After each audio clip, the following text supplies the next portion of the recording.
This conference will now be recorded. All right, so welcome everybody. Welcome to our webinar on pastoral care and counseling with young adults, hosted by the USCCB National Advisory Team for Young Adult Ministry and the Loyola Institute for Ministry. I am Tracy Lamont. I'm the Assistant Professor for Religious Education at the Loyola Institute for Ministry at Loyola in New Orleans. Before coming to Loyola, I served as a parish youth and young adult minister and worked as a high school teacher. And I'm also a member of the USCCB National Advisory Team on Young Adult Ministry. And we also have our co-host moderator today, Paul, Paul Jarzabowski. Paul works for the United States Catholic Conference of Bishops as the Assistant Director for Youth and Young Adult Ministries in the Secretariat of Laity, Marriage, Family Life, and Youth. Paul also serves as the staff liaison for the USCCB National Advisory Team on Young Adult Ministry and is the U.S. National Coordinator for World Youth Day as well. Those are just a few of the things Paul does. There's much more, but we'll leave it at that. And I'm very, very grateful to welcome today our three presenters. In the middle, we have Nick Lopez. He currently serves as the Director of Campus Ministry in the University of Dallas, where he's been accompanying young adults in their transition into and out of college since 2014. He was selected by the U.S. bishops to be one of the 3 delegates from America to serve on the Pre-Synod Council in preparation for the Synod on Young People. The Faith, Vocation, and Vocational Discernment, sorry, I always just do Synod on Young People, back in March. And he also served as a main stage speaker for the 5th National Encuentro and has spoken at various conferences and gatherings on young adult and Hispanic ministry.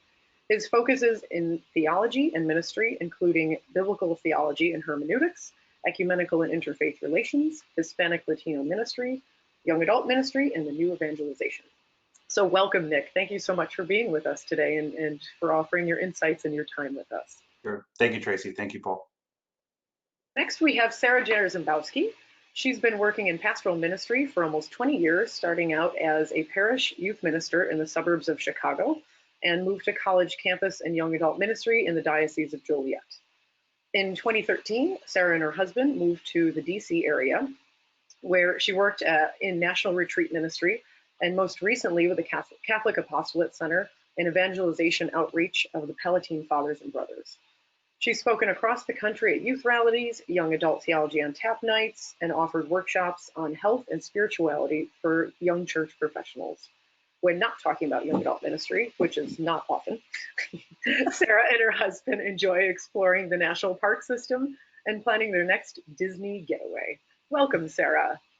Thank you, and go Nationals. Yes, I know, I saw that. Yes, I was thinking of you guys.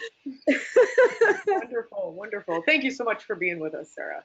It's great to be And here. then finally, last but never least, we have the fabulous Roy Pettifils. He's a licensed counselor at Tax Renewal Center in Lafayette, Louisiana, not far from me here. Well, what is it, 5 hours? 2. 4 hours? 2. Oh, really? Yeah, I know a lot about Louisiana. Roy studied ministry. You can tell I've only lived here a few years.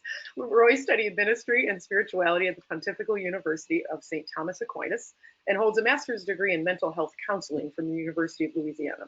Roy's worked with youth and young adults for more than 20 years as a minister, a teacher, a school administrator, school counselor, and is now a counselor in private practice.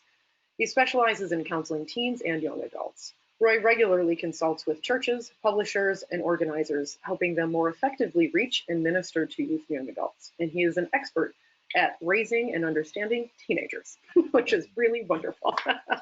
So welcome, Roy. Thanks so much for being with us today. Thank you, and go Astros. Oh! Putting that out there. Well, you know, we started. Although I taught Andrew Stevenson, so I have to pull for the Nationals a little bit. Wow. That's great. That's great. Well, welcome everybody. I'm again very pleased to have you here. What I'll do is Paul and I will put our cameras off. You're welcome to keep yours on, and we'll just start a conversation today, talking about pastoral care and counseling. I invite Nick if you'd like to go ahead and start us off. We would love to hear from you and what your thoughts are on this topic, working with young adults, and any insights that you have for us today. Yes, thank you very much, Tracy. I think the way we decided we were going to begin today was just to talk a little bit about pastoral care, and perhaps in the context of versus something such as pastoral counseling. And then from my perspective, being a young adult minister on a college campus, so more specifically a college campus minister, what are some factors that are affecting young adults? What are their particular needs? Why do they need pastoral care? And why in particular do they need them on college campuses? So before this session began, we had a brief dialogue about the difference between pastoral care and counseling, as that might be a confusing element to some of our colleagues. And even a conversation I've had in the last 48 hours with some of my colleagues, it was a bit confusing. But if there is a fine distinction we can make, is that pastoral counseling really oversees elements of someone's mental health that is going to be taken care of primarily through someone who is trained and has a license either for therapy, counseling, or some element thereof. As for pastoral care is a bit broader with what it addresses. Now, many of the themes or issues that people come to us for pastoral care are going to overlap with many things that they go to a pastoral counselor for, but the limit lies in how we respond and what our responsibility is in responding to those things. For instance, there is a responsibility for people who are in ministry who are not pastoral counselors or do not have a license in counseling or therapy. There's a limit and a responsibility for us to not try and pretend that we are. I think that could be very dangerous in how we do that. So that's just my brief, I think, distinction. I invite Roy and Sarah when you guys are up to see if there's ways we can kind of tweak that definition a little more. But for now, that's the frame of reference that I'm working with. So mentioning in particular, what are young adults coming to me for? What is something I've seen? So I've been at college campus ministry for the last going on 6 years now. And I think something that is pretty common, college students or not, is the concept of transition. Now, transition for anyone, regardless of age, is going to be very difficult. It's going to bring a lot of stress, a lot of anxiety, a lot of doubt, a lot of even financial issues that are foreseen or unforeseen. A lot of those things really do jar us for a moment, even if we prepared the best we possibly could to come into college. Whether it's something we've been looking forward to for several years, if it's a university that mom and dad went to, siblings went to, even if we do have that kind of support, we often find that coming into this particular environment is very difficult by the very nature that there is a lot of transition. So some elements I want to just briefly address. I know these are probably in a wider conversation to have, but just to get the conversation started, things like stress and anxiety, right? Those are things that academic stress is something that's very common and pretty obvious on a college campus, dealing with things like quizzes, papers, exams. There is an academic stress, but the stress also bleeds into areas of anxiety, right? Like, of course, you can be anxious if you're not doing too well in classes. And academic doesn't just mean the physical assignments we work on, but academic anxieties in the sense of the fear of being judged by your peers as not smart enough, or being judged by your professors, or feeling this anxiety leading to doubt that what am I even doing here? Am I even supposed to be in college? I'm not doing very well. The social anxiety that comes from making friends in this particular transition. Again, no matter how much support we would have at home, coming to college can be very different when we're surrounded with other people who are also undergoing that transition, and they may be guarding themselves from particular vulnerabilities the same way we are. And so I see this most commonly with our freshmen and transfer students on university campuses, but we also get some of those stress and anxieties present in the family. So this isn't really the most common thing, but it is something I see relatively often is, students just want to get away from home when they come to college. They take a different city or a different state because home life isn't too great for them for a variety of reasons. And those reasons are definitely on a spectrum. But, stereotypically, I think a lot of us hear this, and I know there's some myth debunking about this stuff. But by and large, I do see, at least in my office, a rise in students who have to go home for the holidays, right? If they're dealing with these anxieties and not wanting to be home for particular reasons, there is a desire to talk to someone have someone to talk them through, how do I deal with this? How do I have these conversations? How do I deal with the issues I'm having with my siblings, with my parents?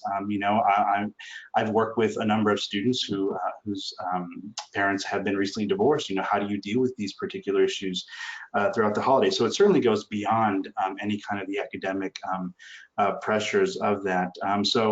Of course, many other areas of life can lead to these anxieties. But these are the things that I see a bit more often here in my office now.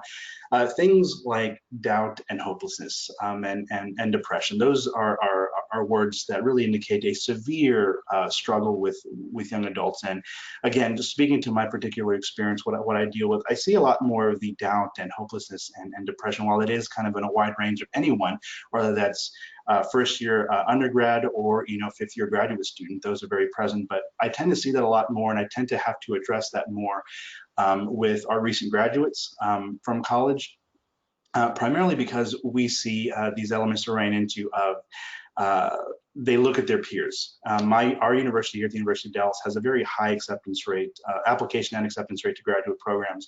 Now, there is a tendency for us to feel less than and to have these doubts about our own successes if, for instance, my peers are going off to these graduate programs. But even if you're not going off to graduate programs, if you're not finding a discipline-related job for gainful employment, there is this concept of I failed. I spent all this time in college and I failed. I have a biology degree, a chemistry degree, an English degree, and I'm working retail part-time, right? And those jobs, to be clear, are worthy and valuable jobs. But this idea that we get in our mind that I need to have success immediately right out of college is something I think is an expectation a lot of young adults have going through the college system.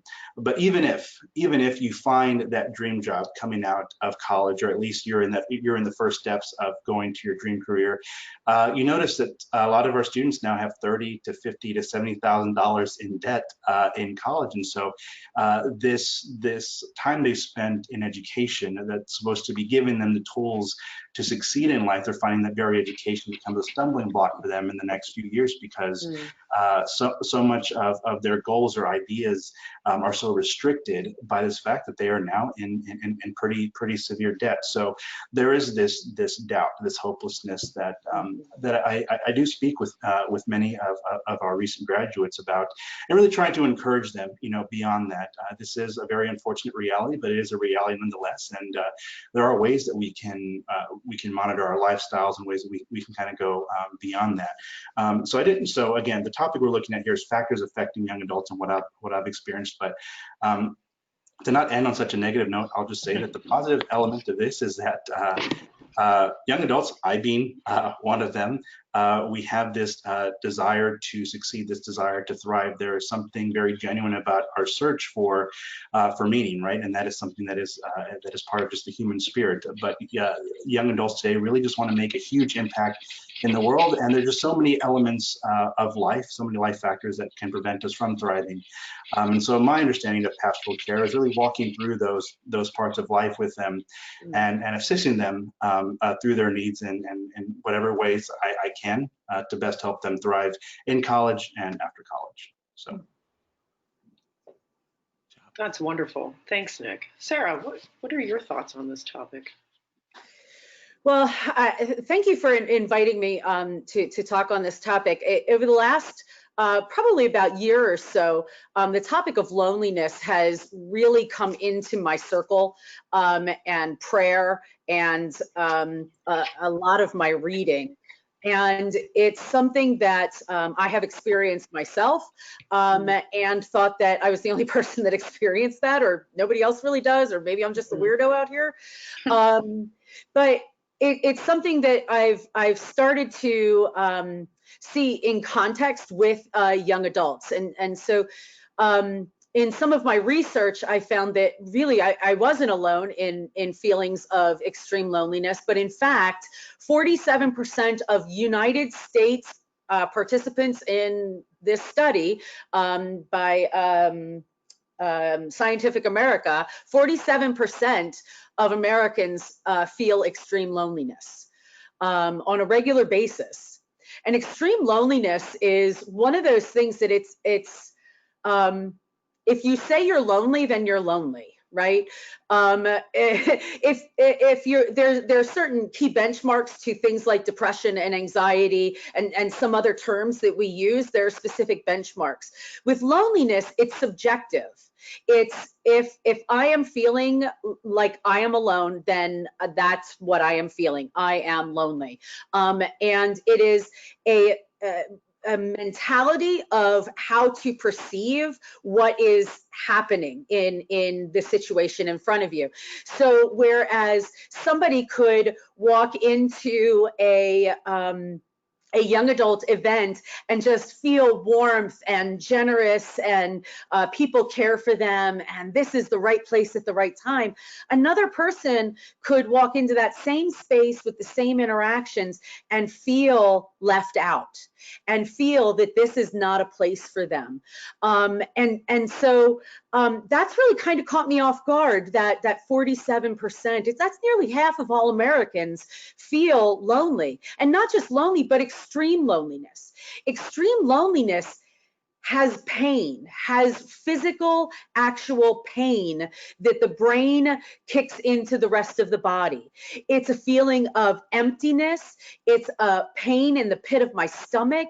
It's headaches and nauseousness. It's muscle pain. It's weakness. There's all sorts of pains that the body feels in a place of extreme loneliness. And what I find fascinating, and this is a health epidemic. It is a health epidemic because extreme loneliness can take 15 years off of a person's life. That's as drastic as smoking 15 cigarettes a day. That's as drastic as being obese, drastically obese. This is a health issue that I don't think, I mean, I didn't realize just what it wasn't just me. This is a big deal, and there's so much more to this than just saying I feel lonely. Like, there's a physicality to this. So one of the things that I find kind of comforting from Christus Vivit is that we're not alone, and that there are people that are willing to share in this experience with us. And there's quite a bit of conversation about accompaniment, you know, and I know we're kind of throwing that around in various ways now, and it means all sorts of different things.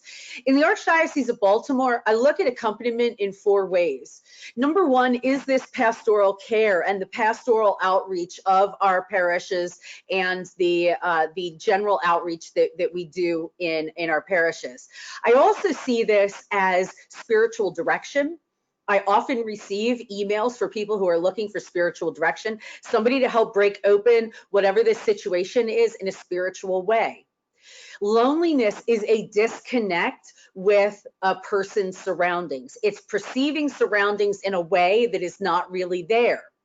And one of those things is very spiritual in nature. We are meant to be connected with God and be in relationship with God.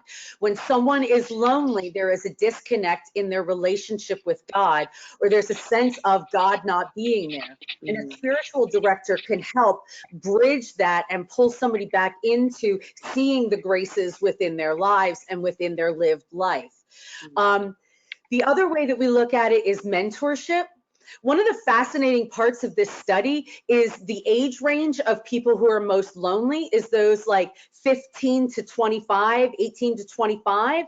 And then at the opposite end, it's 65 and over, right? Christus Vivit reminds us that young adults are looking for roots and to be rooted, and that intergenerational conversation is a wonderful possibility for us to connect the two. And to help bridge some of those emotions and some of that loneliness. And then the final way is that we look at it in Baltimore is spiritual friendship. And it's relating with each other in as friends, but to be able to talk to each other about some of those deep spiritual conversations, you know, in where is God in my life today, and what can we do to help each other and hold each other accountable for our spiritual well-being. How can we move forward together and journey in this together? And so that's that accompaniment of equals, of moving together side by side. And so that's where I come to this conversation, is really through the lens of loneliness and accompaniment, and how we might be able to connect with young adults before loneliness comes to a place of extreme isolation. And so I would hope that we would be able to make a disconnect before we get to that location with some of our young adults. Yeah, absolutely. Thank you, Sarah. You know, I love that both Nick and Sarah, you've ended on such positive notes, which is so good. But recognizing the need is just so important, so important. And you named some very important factors about loneliness in a way that I'm not sure many people realize, you know, just how important that is as a factor in young adults' lives. So thank you, Sarah and Nick. So Roy, I open it up to you. What are your thoughts? Thank you. Well, I'll kind of continue where Sarah left off in terms of the the loneliness. I thought that was a fascinating. I took 2 pages of notes between you and Nick, and the loneliness piece. I love it. And I see that in my work as a counselor. With young adults, I saw it for myself.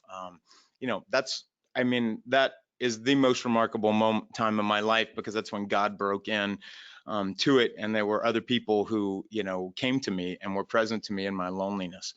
The difference, I think, what's one of the things that's happened in the last, and I'm going to say in the last 5 years, is a real concern to me, not just for young adults, but I think that if we are just paying attention to it, it can be a goal, whether it's in pastoral counseling, and if you're trained to do that, or if you're just in a listening or being with someone, is we have an epidemic of avoidance in our world today.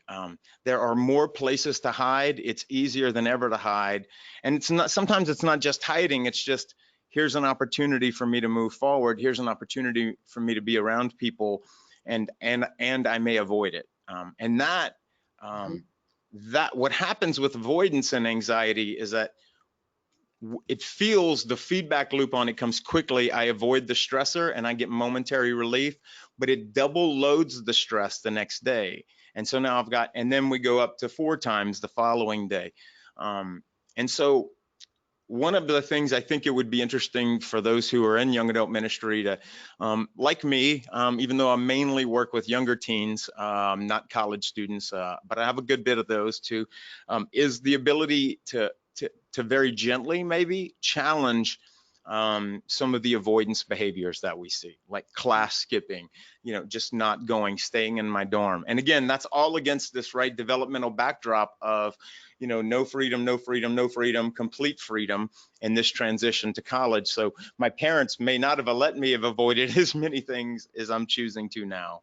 I think, secondly, I would another key piece I see is a paralyzing fear of failure. It's just, and Nick, you alluded to that, so powerfully. There's this real paralyzing fear of failure that didn't start in college. And to be honest, and I'm just going to say it, these young adults have every reason to be afraid of failure, because most of them were never allowed to experience failure when they were kids. And if they did, it may have, some of them, now for some, their parents came around and other adults came around, but some it was traumatic. And for others, I just never experienced it, but they know that it's coming in college or in the workplace. And so how do I do this? And we've got I think a generation of young people who are very bright, who have been given a lot of opportunities to work hard in college and to pursue in this dream. Yet we're not afforded many opportunities to negotiate failure on their own terms. And so that they know that when they hit the challenges in the workplace or after graduation or grad school, that it'll be there. So that It is a real palpable fear. And then when we talk about some things to do, we can talk about some ways, I think, some practical suggestions around that. Adulting is just really hard. Finally, I would say with the avoidances, I want to make a distinction, and I think ministers, you guys are going to be seeing this. I'm seeing a ton of social nervousness that looks like and quacks like social anxiety, but it's not social anxiety disorder. And someone who has social anxiety disorder will be the first one to tell you that it's a lot more than just not wanting to go make small talk at the party. But this generation, they're awesome, and there's so many good things about them. Their work ethic, no offense, millennials, but this generation of college students, their work ethic compared to the generation before is like mind-boggling. They will work until their eyes and fingers bleed. That's wonderful, and it's great, but they really struggle with social nervousness. Most of what I do during the day is teach young people how to do small talk.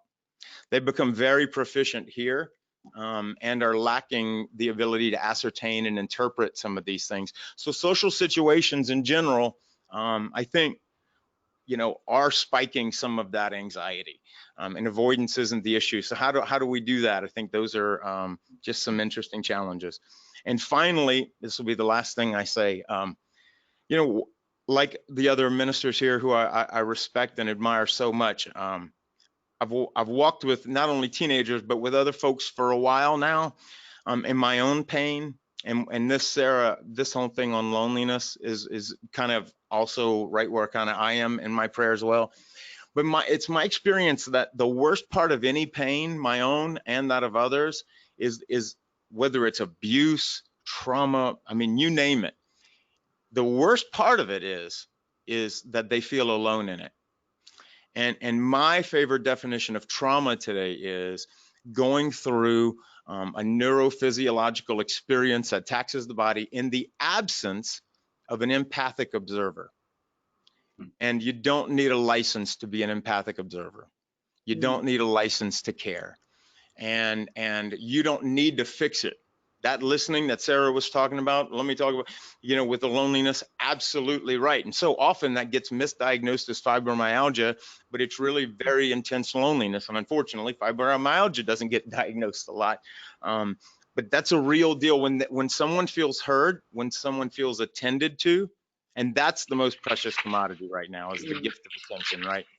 When they feel attended to, they don't feel alone in it, and it changes the brain. It lowers cortisol, norepinephrine, and all these other things. It's fascinating, and it lights up the reward centers of the brain that only get lit up when someone wins like a lottery or something they weren't expecting to get. So we can all do that, and I think they're hungering for that. I do think they're lonely. I think that they don't have as many of the skills, interpersonal skills, as we did, that were offered to me growing up. And when you don't feel really good at something, you'll tend to avoid it. When you feel good at something, you'll move into it. But it's, yeah, love them. I love the generation. I love as a workaholic, I love the work. I love the work ethic, and their hope, and that they haven't given up on the church, in spite of many reasons that they might have to. Yeah, very encouraged by them. Thank you, guys. Thank you so much, Roy. Thank you very much. Paul, did you want to add some insights there? No, I just want to first of all thank. These are just different perspectives. One of the things I think that was interesting in this recent synodal process we've been part of is Pope Francis kind of helps us redefine what we describe as young adult ministry, youth ministry. First of all, in reframing the order of the words, as I've been saying, it's ministry with young people, not youth ministry or young adult ministry, and part of that is emphasizing that when we think of youth ministry or young adult ministry, we think of programmatic things. And one of the reasons why the USCCB National Advisory Team wanted to start with this particular webinar this fall is because part of the reframing is not the best ideas for your retreats, the best idea for your socials or your service projects. Those are all critically important. We learned this through the synodal process. Pope Francis says it in Christus Vivit. But at its core, one of the things that Pope Francis says is no matter how great these efforts have been, young people have frequently failed to find a response to their needs, to their pains in the church, because it was acting more programmatic, acting more like a club, like an entity like that, rather than as a field hospital. And that's essentially what's going on, I think, with this ministry. Pope Francis is calling youth and young adult ministries to become field hospitals. And while the programs can sustain and they can create that sense of community, some people aren't, as we've discovered, with the loneliness, with the anxiety, with the nervousness, whatever those issues might be, that uncomfortability, it's even preventing them from going into that. So first and foremost, I think one of the components of youth and young adult ministries that needs to be brought up and raised up. I mean, in renewing the vision, it was raised up as one of 8 components, and it was barely mentioned really in Sons and Daughters of the Light. But pastoral care needs to be raised up to a higher level than I think it ever has been in our ministries with youth and young adults. And so, you've kind of seen some quotes thrown on the screen there. The fact that Pope Francis in Christus Vivit spends an entire chapter just going over a couple of, 4 or 5 pastoral care issues that he saw just in the synodal process: migrants and refugees, the abuse crisis, sexual identity, poverty issues, and violence especially in certain countries. Those were things that just popped up, but those are just a few of the things that through the synodal process, the first thing that young people shared with the world was not, look at this great program, look at this great initiative, I love this particular type of mass. That was not the majority thing that came out. It was, we are hurting and the society is not responding and the church is not responding. Help us. If you're asking what I want, can somebody help? And whatever it might be. And so pastoral care needs to become the forefront. So it's just one of the things that all 3 kind of raised that, and I'm just glad that we're kind of naming it and being able to kind of claim it. But I think one of the interesting things that we kind of talked about, and Roy, is in your bio, you're a clinician, you're a pastoral counselor. You have you have a degree in that. But Nick and Sarah spoke about pastoral care. In different ways, Nick defined it a little bit, but I'm just curious what is that distinction, and why is it important that we should name that distinction? And I'm just curious, maybe Sarah or Roy, if you have any thoughts on the distinction between pastoral care and pastoral counseling, and why it's important for ministry leaders to know the difference. I'll defer to you, Ms. J. Well, for me, knowing that as a ministry leader, I do not have to have the answers, and there are some things that are out of my control and out of my purview, and that there is somebody else like Roy out there that I can refer somebody to that will be able to walk with someone through the situation and circumstance that they're specifically working through. It's not all on me. And it shouldn't be all on me. I have a certain specific set of gifts and talents that I need to be connected with, and I need to know when it's not in my place to move forward with that. And I also need to have in my back pocket, who can I offer, what can I offer this person to move forward. One of the things that we're currently working on with one of our universities is an opportunity for actual counseling through the ministry. The school's counseling center is so overwhelmed that you can't get in for 3 weeks unless you're threatening personal harm. We don't want to get that far. We don't want somebody in that space. And so we're trying to see how we can work with the university, with our Newman Center, and with some of the resources, the Catholic resources that we have available for counseling, to see if we can work something out to offer those services. Because our campus minister, our chaplain, just number one, doesn't have the time because they are doing so many other pastoral care initiatives and working with people in many other areas, but also it's not their gift. It's not something that they're trained in, and they know that, which thank you. I'm so glad that they are aware of that. But now we're putting into place resources that they can go to. And so it's taking some time because of certain legal issues that we have to work through with the diocese, with the school, with the counselor. But I think that it's going to be really helpful in the long term. But I think for me, as somebody who coordinates with our pastoral ministers, it's going to be a relief for that pastoral minister to not have to worry about that, to know that they're handing this person into a relationship that will assist them and aid them. That's good. You know, and what's interesting that you say and kind of has been raised up, you kind of mentioned schools, and that's often the setting for a lot of pastoral counseling is with minors. One of the things that we're kind of raising up is that they're, you know, and perhaps it comes with the age, you know, maybe with young adulthood, by your 20s, you should have figured it out so you don't need it. But yet that's where I think the need is really great. We do have services for minors, for children, you know, in many places.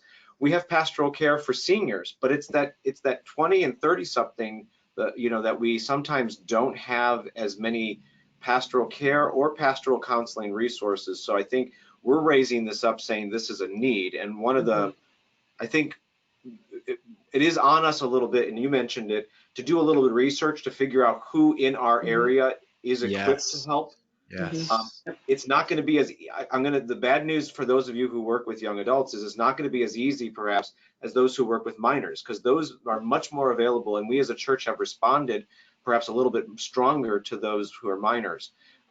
We haven't done as much, and so we have to do a little more digging, and you know, but what valuable digging it will be, because I think that when you find those connections, I think they'll be helpful. Yeah. Well, and that's just it. As I've been researching for this one university, I'm realizing what resources we have in general. So I'm hoping that we'll be able to put together a list of resources to be able to get out there in one area, like one sheet that people can take a look at and then move forward. So we're just starting to really hit the tip of the iceberg on what resources are already out there that I didn't know about. Right. Yeah. I would just add on to all of that. I can't shake my head vigorously enough in agreement with that. That I think one of the pastoral challenges, and I know for me, which is why they comprise a minority of my clients, these young adults over 18, is because we've really got, and this is going to sound patronizing, but I don't mean it that way. If in order to get these young people help, very often they're going to need their parents' assistance, right? Not to sign the waiver, but to fork up the money or to get the insurance card. And at time, and how do we walk with them through that? Like say, hey, we got to bring mom and dad in here. Like, and those can be some real challenges. And then I would slightly disagree with Paul in terms of I'd love to know all those counselors in the Baltimore area who are good with kids, who work with kids. But to me, finding people who are effective with youth and young adults today can be real challenging in both arenas. Yeah. Okay. Thank you. I have a hang on 1 second. I'm typing to someone. I have a few questions from folks. We have some questions coming up from the chat bar, but I also have questions from the registration forms. And one is very particular to what, Sarah, you were just talking about, and Roy, you were kind of touching on it as well. And I'm going to read, it's a long one, but I really think the example is very important because I think that young adult ministers have come across this often and don't know what to do. So somebody, and I don't have names for anybody, and I apologize, I just printed the question. And it was, they were asking the presenters to consider the dynamic tension between pastoral ideology and pastoral practical application. So the situation was this: a young adult was in a small group, and there was a young adult small group, and a young adult was displaying some signs of struggling mentally and physically, and indicated that she wanted to hurt herself. The small group leader and volunteer team had no protocol and looked to the diocese for guidance, which unfortunately did not have much since she's legally an adult, and our mindset is traditionally on resources for minors and their parents. So we suggested the young adult speak with her mother, but now recognized that the family situation could have been a part of this contributing factor. So the question is, how can, and I think that we've addressed it, Sarah. The question was, how can dioceses and adult volunteers be more prepared like this? Sarah, I do think you absolutely addressed that.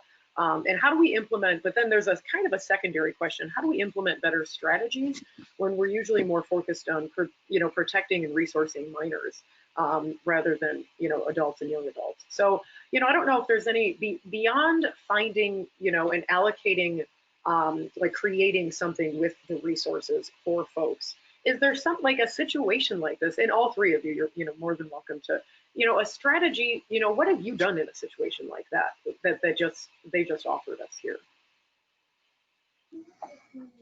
Yeah, so we have an amazing Office of Child and Youth Protection that also takes a look at situations in the context of safety and the safety of the people within small group context.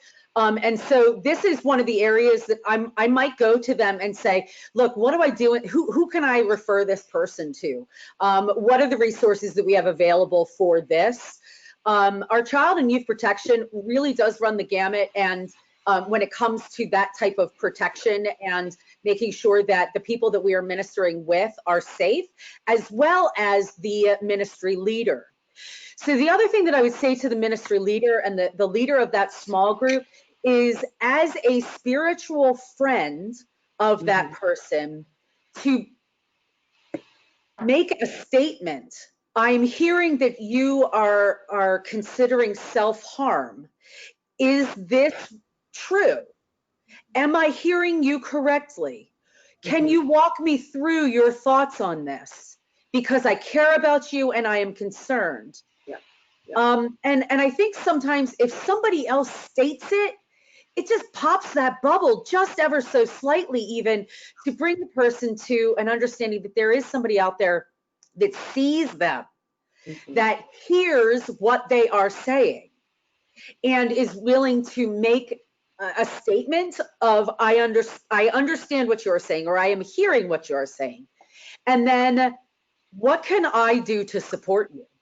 Because sometimes it's, I need you to find somebody for me to talk to, or I just need to know that you're listening. Can we go out for a cup of coffee in a couple of weeks? Or, what is it that that person needs? And sometimes asking them point blank will give them whatever that support is that they need. But also, if they come back and say, I need counseling, can you counsel me? You can say, that's not what I do, but I can help you in this journey, right? So still knowing what your boundaries are and what your gifts are, and then accompanying them as a spiritual friend and following up after the fact. So it's not like out of sight, out of mind. I'm still paying attention to you. I'm still praying for you, and I still care for you. Wonderful, wonderful. Roy or Nick, any additional thoughts on that? Yeah, thank you, Roy. Just very briefly, so I will say I'm at, for those of us in college campus ministry, particularly at Catholic universities, we do have the advantage of us having, for me, literally next door to my offices, my office suite here is the counseling center. Down the hallway is our student affairs center, which deals with a lot of these issues. So I have people I can go to immediately for this stuff. But something that, and to be honest, though, we didn't have that before, at least that kind of proximity, this kind of relationship we built over the last couple of years.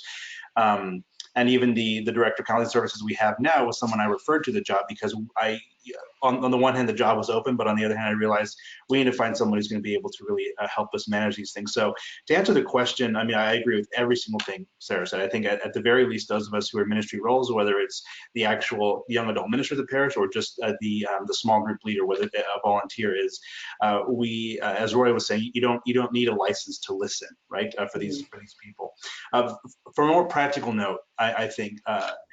This is going to sound really bizarre, but they're asking, what can we do to build protocols, or this place doesn't have a protocol for it. Well, build one, I think, is really important to do. And how do we do that? Something we looked at doing here in my office is once a semester, having counselors, particularly Catholic counselors, to come in and give maybe a 2 to 3 hour workshop and put that in your budget as a young adult ministry, that you're going to bring someone in once or twice a year and have all your volunteers, make it mandatory for them to come, to give everyone kind of a 101 of certain issues and questions that are going to come up, particularly self-harm, suicidal ideation, abuse, trauma. And how do we notice that? How do we recognize that? How do we follow up? How do we do so that maintains boundaries? Because that's really a really important thing with people in young adult groups. Often they may say, you may invite them, well, let's go grab a cup of coffee, but what happens if that becomes something that they're dependent on and they begin to pour themselves out to you in a way that we're realizing there's a boundary there that I can't really help beyond. So really having someone to come in and lead those workshops free, I would recommend twice a year, and find a way to put that in the budget. Now, if there are other parishes involved in the area, maybe pulling those funds together and having multiple parishes have a workshop on something like this, I think would be really helpful. Because for me, even though the counselors are right next door to me, you're absolutely right. I think I forget who was saying this, but Sarah, our counseling services are booked 2 to 3 weeks out already. So there is no option for me. If a student comes into my office, which half of my hours in campus ministry are with walk-ins, I can't tell them, I'm sorry, I can't help you right now. Let me refer you to this counselor who will be free in 3 weeks. I have the training, I have the knowledge of what I can do in the moment. But I think that's something that parishes need to invest in as part of their budget, is at least 2 workshops a year on that, and finding good counselors to do so. And I would add that, we have a lot of archdiocesan directors that come on our webinar. So I would add that that's something to put at the forefront of, a diocesan sponsor. If the parish doesn't have that budget or that resource, then the diocese should be maybe providing that workshop, and give, continuing ed credits for it, or, you know what I mean? Like, there's ways to do that if you can't make it mandatory or whatever it is. I would certainly add that. I want to ask, I want to make sure, Roy, you had a chance to offer thoughts on this, but we have a lot more questions that are coming in. So Roy, it's up to you if you want to take more on this one. I couldn't agree more. That's probably 75% of the speaking I do is doing those things. So, and Francis has been real clear, and he's intimated, not directly, and Paul, I can't name the document, I know you could, but the one where he talked about accompaniment more recently in terms of engaging the processes. And I do think that's what and man, Paul, I can't tell you how glad I am to hear that from you. that is something that's so important, because we've got to borrow some of the processes from the social sciences, not to make us therapists, but to do the triage work in the field hospital. So, Yep, absolutely. So there's a follow-up to this one that Sister Adelina Garcia, if I'm saying it correctly, she has a couple questions, but one really kind of relates to this, is about what about young people that have no resources to get help? What about in their situations and cities and towns, what about young people that have no resources to get help? Yeah, because you guys are very close, like Nick, they can jump into campus and get you, but but how do they if they don't have a diocesan person, or if all they have is a diocesan person, there's no parish, or if your diocese is gigantic and you're on the other end of it, or I mean, there's a lot of reasons people don't have access to it, but how do you what about them? One of the things that I'm learning is our Catholic Charities has resources that I didn't know existed. New York as well. So if you don't have that right in front of you, I would strongly encourage connecting with your Catholic Charities and find someone to talk to on the phone. This is a situation, I don't know who to talk to. Do we have a list of resources? Sometimes websites, you can find them, sometimes, but if you can find somebody to talk to accompany you on this journey, that's helpful. What I'm finding is we have pretty decent resources, and if it's financially an issue, there are counseling services that are pro bono and some that are on a sliding scale. I wouldn't have known about those if I hadn't started the conversation with Catholic Charities or with one of the counselors that I was put in contact with. So that might be a place to start. Some religious orders, especially those that have healthcare systems like Mercy Sisters or Bon Secours, they may have social services that would aid in that situation as well. Thank you. That's great. Thank you. We have Kelly Reynolds put up to us. She said, as a resource, she said they just used for, it's for grades 5 through college, apparently. It's the movie called Angst. Now, I personally have not seen it, so if anybody has, please feel free to talk about it. She said there's a license fee, it's a little pricey, but everybody pitched in and had around 200 people attend last week, and they invited local agencies from their county to be present, along with guidance counselors from the local high school. So I guess the movie Angst was a resource that they used in her area. Does anybody know what it is? I don't know. No. Yeah. Good. Just added that. No. We We're have neither endorsing nor condemning it. We just simply are naming that it is something that has appeared. Just reading. I know, right? Like, oh. But I'm sure it's amazing. I'm sure it's amazing. Well, let me just say, Kelly is one of our young adult ministry leaders here in Baltimore, and she's done some really amazing work up in Harford County. So I would probably, I'd watch it. Yeah, good. Yeah, well, I wrote it it's on our down. radar. I intend to look into it. Yeah, absolutely. Yeah, thank you, Kelly, for that.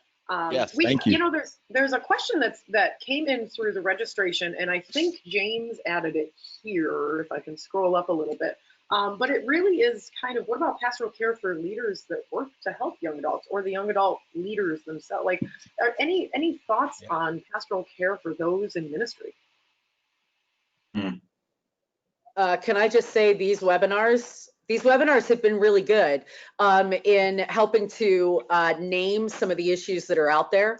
I think it's not something that we as a diocese necessarily puts high priority, but I think it would be wise for us to do so. Based off of this conversation, I'm going to see what we can do to bring some of these higher into our conversations. And conversations, as I gather with ministry leaders, to see where they are in some of their formation, to see what it is that we can utilize, and just to have the conversation on, to see what's out there and what the resources are, or what needs to be done. Yeah. Well, maybe Nick or Roy, do you have any thoughts of what you do too? Yeah. With in terms of I think that's critical. I think it's a critical piece of evangelization. I think it's a critical piece of discipleship. I think it's a critical piece of volunteer management. We you know, and we're, and those of you who have had ministry formation, I'm assuming everyone on the panel has. I know counselors get it, but you know, this whole thing about transference and countertransference, like their stuff's, as they're with young people, whether they're talking with them or counseling them or not, their stuff's coming into play and it's getting triggered, and they can burn out. And I am here today because I am the recipient, and have been the recipient of dump trucks of pastoral care, of my own counseling, but of people who invested in me and trained me and made it important, help me understand how important it is to pass that training on to others. So I think it's hugely important, but it's just doing the training. And there's more and more stuff online. By the way, in case folks don't know Sean Robinson, I know he does some really great work with pastoral care, but I do think it is for minors. But there's some stuff there. I think he's in Toledo. Do y'all know Sean? Yeah. Yeah. I think they have some online resources too that could be helpful. Great. Yeah, I'll just say one thing briefly, because I know, I mean, me being a young adult, this question, who is in young adult ministry myself, I will say I don't do this very well. I don't seek out pastoral care very well when I know I need it. Whether that's just a time restraint thing, I know we're all going to say that kind of stuff, but one, I will admit, it is difficult, and I hear you trying to find these resources. One I would highly recommend, if you need it, counseling obviously has kind of been the echo we've been talking here throughout, but finding a good spiritual director I know can also be difficult, but I'd highly encourage to do the legwork to find a spiritual director. They typically meet once a month. It can be a priest or a lay person. But you mentioned how do we take the splinter out of ourselves to be better resources to others? So spiritual direction, I think, is extremely helpful in doing that. Absolutely. But one thing is also looking to your previous ministers, if you were blessed to have one. So for instance, I get phone calls a lot and meetings with many alumni, and they look to me to find some places near where they're at, or find some ministers near them, and I provide that network for them. I can call some folks up. So if you're a recent college graduate and had a good campus ministry experience, or like you were saying, Paul, maybe the only thing you have is your diocesan director. Maybe that is the only person you have. I know it might sound difficult or daunting, but call them and see if there's any resources in your area.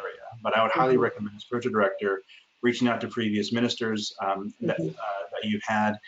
It will take a little bit of legwork, and it will be difficult to fit in your schedule. I get it, but really trying to do that will pay off.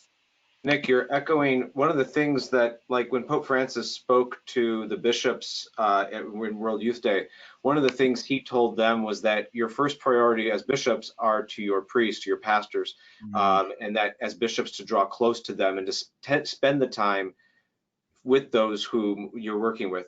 So as if a diocesan director, you're called to walk with, to push other meetings to the side, to walk with those who are parish leaders.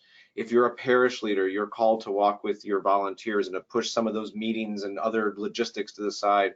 That walking with each other, so everyone who kind of has people who work with them, an added responsibility is to be the mentor, to be a guide, to just be a listening ear to those with whom we're working. So, obviously they're finding you, they find Sarah, they'll find Roy, if they know them, so, but the challenge, of course, for us, and it's a challenge for me, is having the courage to push the other stuff to the side for a moment, because that walk you do with that individual is perhaps more important than all of those tasks put together, as important as those tasks are. And believe me, I've got a lot of tasks, but to walk with somebody who's journeying is perhaps the most important task of all, even if it means wasting time.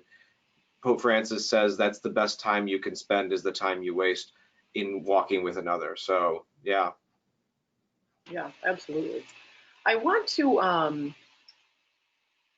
go back to, because while Sarah, while you were talking, Peter Blute, who works with YCP, Young Catholic Professionals, he added, and I want to read this to the group because it's so important. And I remember he's mentioned this to us before, and I'm so pleased, Peter, that you're able to be on with us today. And so he wrote that loneliness is a huge drive for why people get involved with young Catholic professionals as well, because they're hungering for genuine relationships and people they can connect with, which was what you were just saying, Paul, and so I just wanted to highlight and elevate that there, that's something that he has seen at YCP so strongly, that people are looking for relationships, and so, when we talk about, pastoral care, concern as accompaniment, they want, just like you were saying, Sarah, they want someone to talk to, like when your example that you gave, like, am I hearing you correctly? I'm here to listen, just recognizing that and being present in the moment. These sound like small things, but they are not small things. And sometimes as ministry leaders, we just kind of get a little caught up in what's happening and we forget that presence that is so desperately needed. Roy, were you going to say something? Go right ahead. No, I actually forgot what I was going to say. So sorry about that. We're here to walk with you. Okay. We'll walk with you, Roy. It's fine. Thank you. We're here for you. And also to point out that Kathy's got some really good distinctions. If you all want to scroll up and you can read her distinction with counseling as a therapeutic relation, as opposed to pastoral care, which is ministries and ministries that we can offer. So she's got a really good. So thank you again, Kathy. That was really helpful. So we have Colleen who's asking, what can we offer that sense of team resourcing, connecting them with the care of persons that can meet the multi-level needs of youth and young adults. Accompaniment is a journey of life and how to live it, not just solve it or meet a single need. I think that's an important thing, Colleen, that you had said here, is that, accompaniment in pastoral care is not a program. It's not, something to solve, something to fix, or meeting a single need. It's a journey of life. I think you make a very good point there. And the question, I think, is team resourcing, connecting them with the care of persons, just kind of knowing, maybe it might not be a question, maybe just knowing, that there are so many diverse needs, and that we won't know what they are unless we are accompanying them and as a team and finding resources for folks. And then I think we also have, and feel free, Paul, if you're reading some questions there too. And one of the things too, and again, I just, I'm conscious, I'm kind of even seeing some of the conversation, even with spiritual direction, that there may be, like in an area that may not be a spiritual director, or who might be what would call young adult friendly, or what, I don't know what I'm not sure what qualifies as young adult friendly, but it is certainly, a concern that people might have. But what about areas of the country, again, that you don't have a spiritual director that's down the street or that you can call up? Is there, other thoughts on that? Yeah. Are you asking me? You know what, whoever, because again, it goes back to that access thing. And I think that there's a lot of sensitivity to the fact that not everyone is as blessed to have as many resources at hand in some of our areas. Yeah. So, And even spiritual direction that is adequate for young people, I don't know right. what thoughts you have on that. Well, one, I would say I do see this a lot. Like folks, we tell them to refer, and they're like, "Well, who do we refer to?" And it is tough to find it. I do think that folks who may not have a lot of resources locally may have to go online. Honestly, I've done videos. I have a whole chapter in my latest book on how to find that counselor. Like, there's ways to do it, but it's all free online. Like, the questions to ask to get past the secretary, what to ask the therapist to find out if they're good or not. Like, there are very simple questions you can ask and responses you should hear to know whether or not that person will be effective with that particular population. So I think that's important. Is a possibility, which is good to hear, because again, we live in that digital age. So whether it's counseling, spiritual direction, pastoral care, mentorship can be done remotely. God bless. God bless video conferencing in the 21st century. Yes. Yes. Roy, I'm glad to hear that you have some questions out there to ask counselors, before you kind of get out there. Because I'm going to look that up, because I need to find a new one, because my last one just didn't cut it. She just didn't cut it. And so to be able to ask those questions beforehand, I really appreciate that. No question. I'll send them to you, Sarah. Thank you. I appreciate that. I've started to look at spiritual direction as part of my self-care. And when I flipped that switch, I found the money to make that happen. When I was a young adult, the money stopped me from doing it. It was always too much. It's not really going to make a difference. It's this, that's the other. I don't know the right person. But I have found the right person, and we do speak online through Skype or one of the online conferencing. And I'm really surprised at how well that actually works. Being able to see the person online, see their reactions, see her look at me like, really? Right. You know what I mean? Like, they get me, and I know that person gets me. And she calls me out when I need to be called out, and sometimes it's just the look on her face. And I think that's really helpful. And with her help, that has become part of my self-care. And I've learned other avenues of self-care. Right? She's called me out on the fact that I don't do self-care. I don't take that time every day. And so because of that self-care that I now have, I've been able to see the graces in my daily life, and how my ministry is growing, and my connection in ministry, not being a disconnect through that loneliness that I once felt, but seeing the graces as a positive and actually what is physically there. So spiritual direction, I think, is tops of the list, and look at it as self-care, as required self-care, right? Like, this is how you're going to see God working in your life, because he's there. You don't always see it. He's there. I think you made a very good point that kind of hit me about, making that time for self-care every day.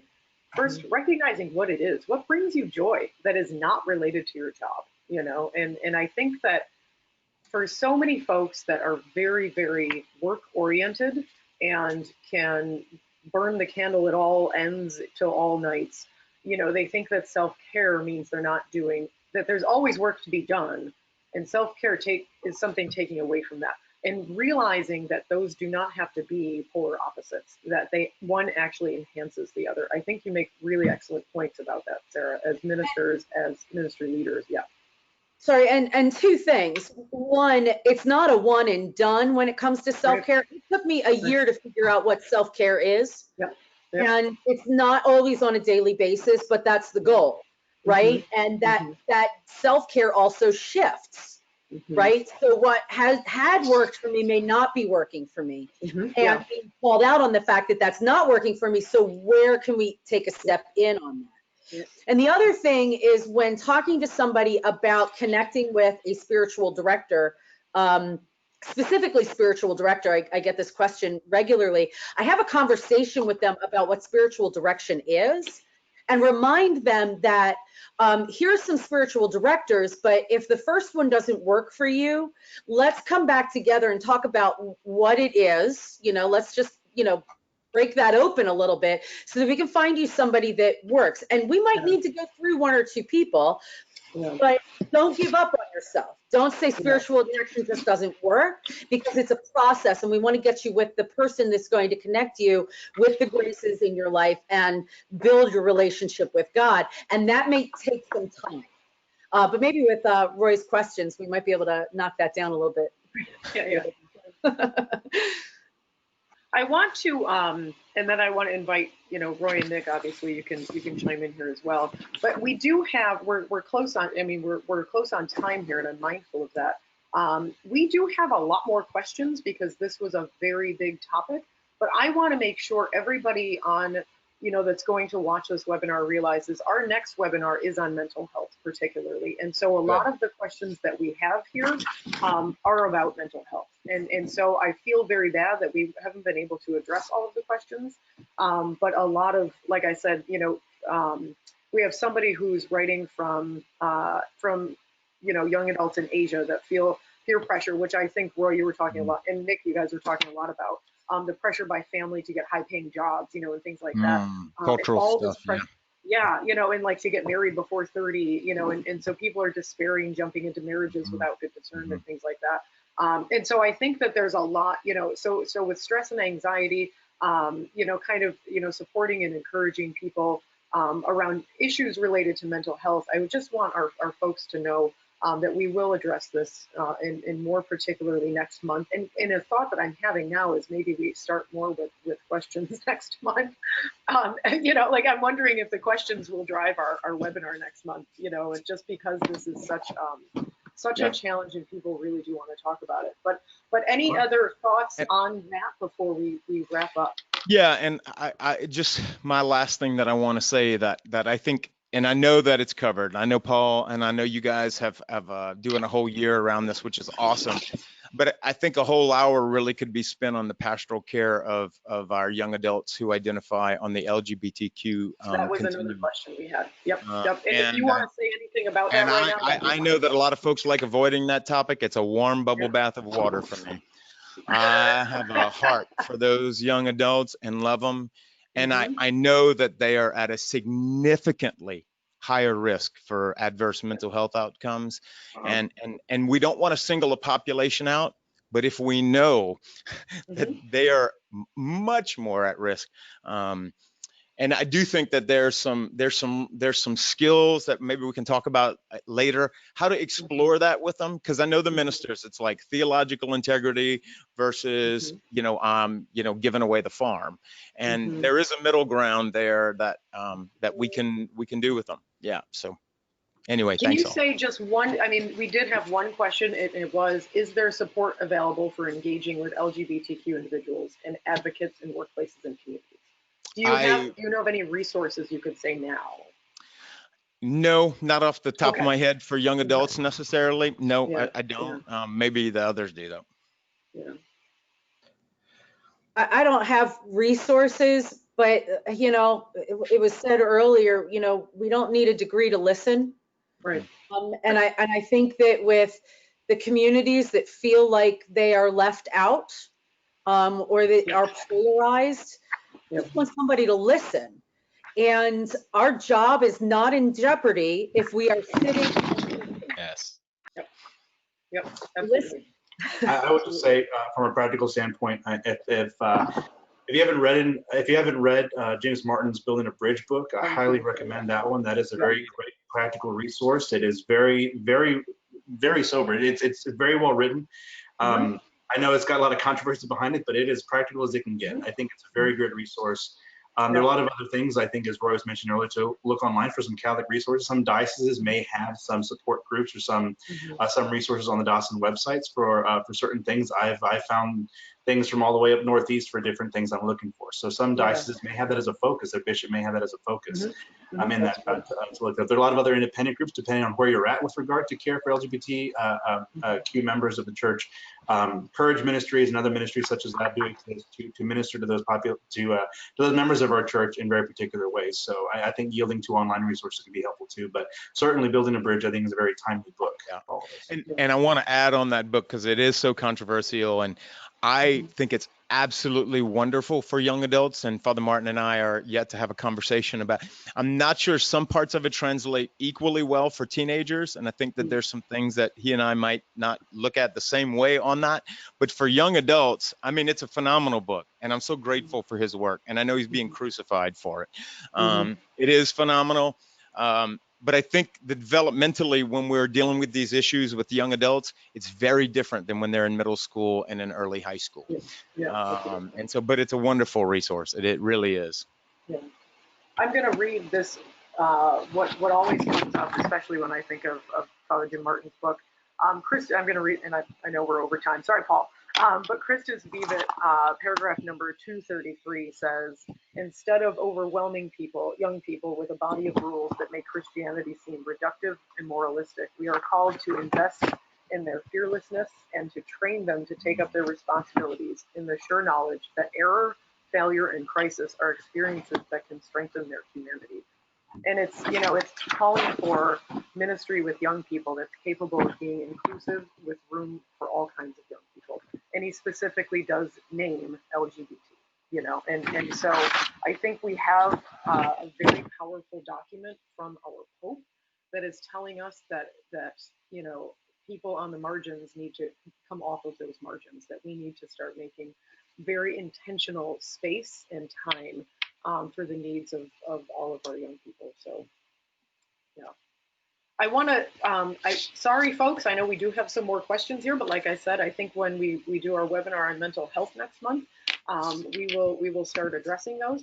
But I want to give it over to the three of our presenters. If you have any final thoughts for us, just kind of closing thoughts, anything you feel that our audience needs to hear on this topic. I'll go first. Thank you for getting in the messy work of working with young adults. It is incredibly messy. Thank you. Thank you. I concur. Go ahead, Nick. No, I guess as cliche as it might be, I mean, there's a light at the end of the tunnel for young adults that we're ministering to, but also those of us who are young adults who are in this ministry. I know we struggle with a lot of the same struggles here. But I've seen it. I've had the blessing to walk with young people here in college in these 4 to 5 years they spend here.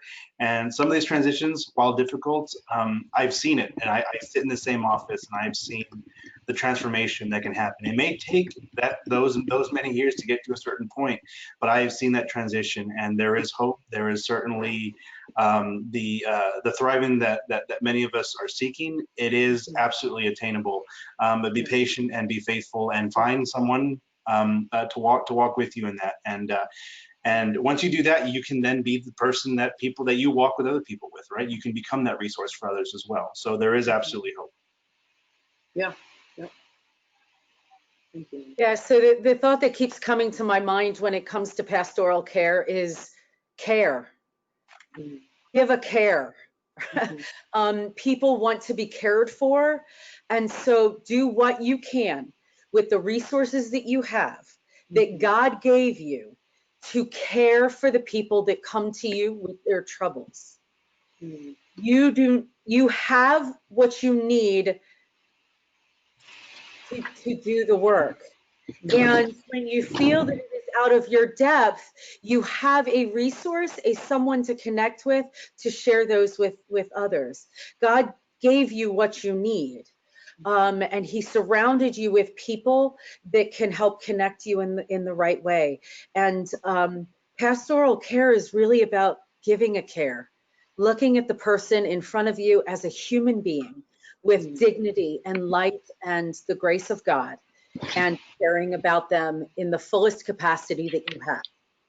And finally, my friends, be kind to yourself. Just be kind to yourself. Mhm. Mhm. Absolutely, absolutely. Thank you all three of you so much. You know, I want to, before we go, I want to highlight one thing that Nick had said in the beginning that really, really spoke so loudly to me, is that young adults thrive to succeed and search for meaning, and that they want to make a huge impact. And you know what's preventing them? These challenges that they're facing. And so our ministries need to be about the work of helping young adults to be their best persons, you know, and to filter out all the things that are telling them that they can't be, you know, and so I appreciated that, Nick, and I wanted to say it earlier, but really, I mean, we have on our hands some of the most amazing young adults we could ever have that want to light the church up, you know, and so knowing that desire is there, you know, so many folks think they struggle to find where the young adults are. Well, we have to go out and start finding them because they're not, you know, and meeting their needs and meeting them where they are, you know. So it's so I thank you all so very much. Paul, I want to give you the final comments here, and then we'll wrap up and tell you all about what comes next.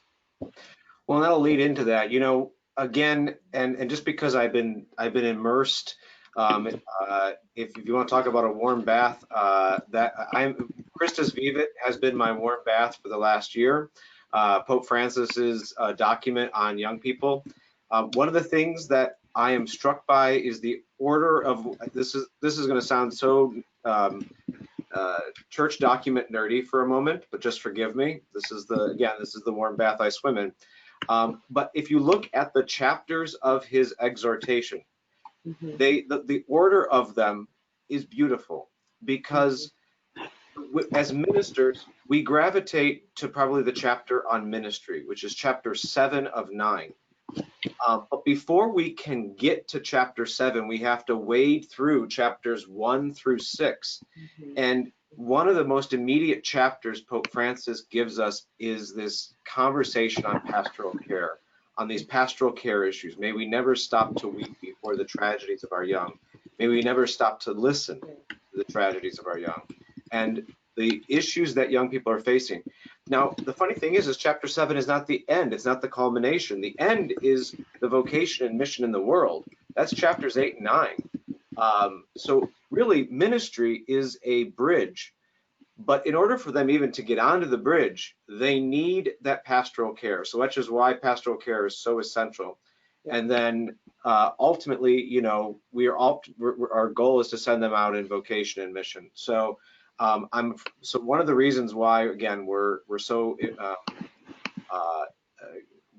adamant about making sure that we have some pastoral care presentations here is just because this is what we're being reminded to do, that if our pastoral ministry, if our ministry with young people is not pastoral care oriented, then we're simply, we're only doing a portion of our work. So, so that's a key thing. So that's, so throughout the rest of this year, we heard that our next webinar will be on mental health issues. Beyond that, we're going to be talking about migrants and refugees, a major issue of pastoral care in our church. 1 in 5 young adults and youth and young adults in the United States is a migrant or immigrant or refugee. 1 in 5. And so that is a pastoral care issue that is massive. Nearly 20% of our population is in that, and yet how are we equipped to handle that pastoral care? So there are going to be a couple of pastoral care issues that are going to pop up throughout the rest of the year, and we're happy to be able to accompany you as leaders in that journey, and that's why the USCCB is invested in this. And I want to just thank Nick, Sarah, and I know Roy. We'll talk to him later. But we are just grateful for your insights in all of this, and thank you, Tracy, for being my co-host in this. So I'll let you actually have the final word. So. Yeah, I absolutely want to thank the three of you so much for your time. I apologize, we went over a little bit here. And I want everyone to know, Patrick put up the link. Please fill out the link to the survey. Let us know any thoughts that you have for upcoming webinars, how this went, how we could improve. We take them very seriously. The reasons that we're hosting these webinars is for you. And so we are asking the field to tell us, to take stock in the field and tell us what you need to hear about. So I also put up the dates. Our next webinar is going to be on November, what did I say, 14th? I have to go back and find it. And that's on mental health. And then we're going to do a very special webinar for Advent on migration on December 12th. And so everyone that registered, we'll make sure that you get the link to this. Once we upload the link, you'll all get that. And then we'll make sure that you get the registration for the upcoming webinars. And so, as always, I always invite anyone, especially, those that are considering self-care and maybe, pastoral care and counseling. We have programs in that at Lynn. So most certainly consider studying with us. And, I just want to say thank you also very much for joining us today. We had a wonderful response to this in our surveys and in our registration, and we had upwards of almost 50 people on today. And so this is such a dire need for our communities to see accompaniment as pastoral care. And so I thank you, Nick, and I thank you, Sarah, and most importantly, Paul and the USCCB and our team, our national advisory team that helps us to build these, and Patrick for moderating. Thank you so much, and thank you to everyone who joined us today. Have a wonderful day. Thanks, guys.